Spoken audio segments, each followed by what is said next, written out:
Maveriveri. Unowacha maveriveri. Savias here. Savias. Ona bayo. Savias.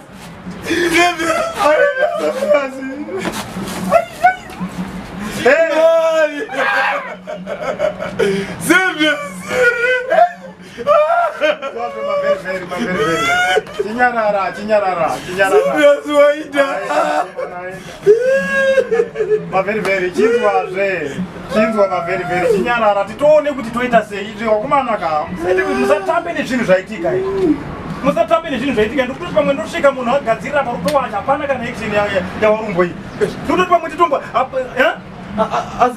bodi yawekani bodi kuya kupi hakuna bokisi hakuna kana chinhu hakuna kana chii saka kutouya kuno uda kuti toite konde kumana toonitsana kuti toita sei pabokisi totsvaga bokisi konde nani nemizve konde nani nenini maveriveri usandiverenga pakonde ndakakuudzai kare kutiudza kare kuti ndakakuudzai kare nezvesojona funeral service kare handiunyangadzwa ini maveriveri sojona ndizvo hazvo ka zvauri kutaura asi rufu rwatoopoka zvinhu zvatoitika zvesojona tozozviona izvozvo izvo aiwa sojona inotonyanya kutoda ivavo vacho vane vava vasina mapolisi ndo vainobatsira manje ndo pamunozoona kuti inobetsera manje tototanga wafonera kwakutotaurira navo izvozvo handisi kuramba maveriveri zvauri kutaura but uri kumbaziya munhu wacho kwafira here hapasi pano maveriveri une nharo sojona yakutapira kushanda nayo nyange munhu akafira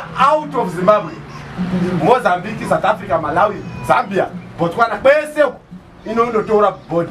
Saka uri kuti tisati taita ichi totanga kubata vesojona. Twakutoita bata vesojona, ikene sojona yakutapira kushanda nayo. Inoita zvese documentation, body removal, makasket, macoffin emhande pamusoro wazwa. Uri kuziva kuti afira South Africa? Hazvina nebasa izvo. Zvekuti wafirepi. Kene yakawedzera flavor, PSC team, catering.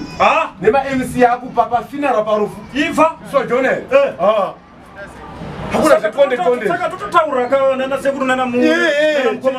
Kuti wakomana ngati manyeni sojona. Manyeni musatyira kunze sojona.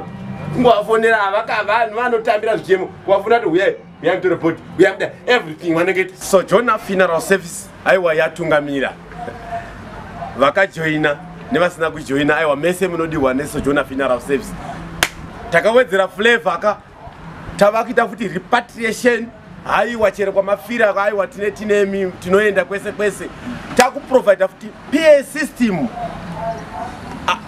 catering vanoda catering parufu tinokupai avanda ma-MC haiwa always nomira nemi tinokupai sesojona funeral service. Remember you are not alone kana wakajoina sojona funeral service T1 iko kukwira gomo kupinda nepamawere kumanya ndiko kusvika unozvigona here. Sojona funeral service vana mazvikokota nyanzvi kana uchinge vavirwa nedambudziko rerufu. Chaungaite chii? Kuridza runhare wowafonera uri kwauri ikoko.